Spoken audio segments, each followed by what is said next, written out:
Koheda market గురించి కూడా మీకు చెప్పాలి.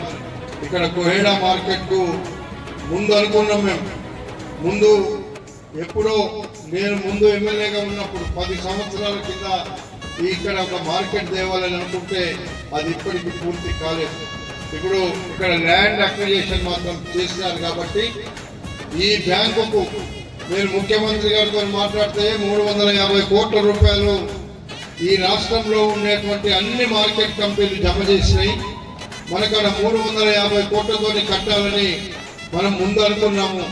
కానీ ఇంటర్నేషనల్ మార్కెట్ కడదామని ముఖ్యమంత్రి గారు ఇక్కడ షెడ్లు కూలిపోయినప్పుడు రేపు మన ప్రభుత్వం వస్తుంది, రంగన్న మనం ఎట్టి పరిస్థితుల్లో ఇంటర్నేషనల్ మార్కెట్ కట్టి తీరుదాము, ఈ గాలికి లేచిపోయినాయని ఆ రోజు చెప్పిపోయిండు.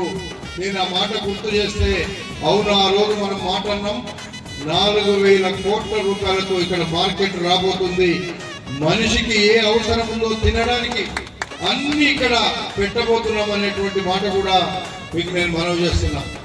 ఇది భారతదేశంలోనే కాదు, ఏషియాలోనే ఒక పెద్ద మార్కెట్ గా తయారు కాబోతుంది.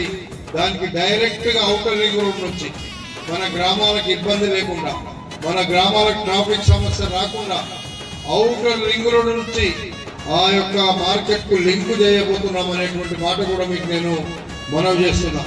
ఇవన్నీ కూడా ప్రభుత్వం చేయదలుచుకుంటే రైతాంగానికి సంబంధించినటువంటి మార్కెట్ ను ఎన్ని 4,000 కోట్లు కాదు, ఇంకా ఎన్నైనా పెట్టడానికి ముఖ్యమంత్రి గారికి చెప్తే వెనకకు పోడు అని చెప్పి కూడా ఈ సందర్భంగా నేను మీకు మనవి చేస్తున్నా.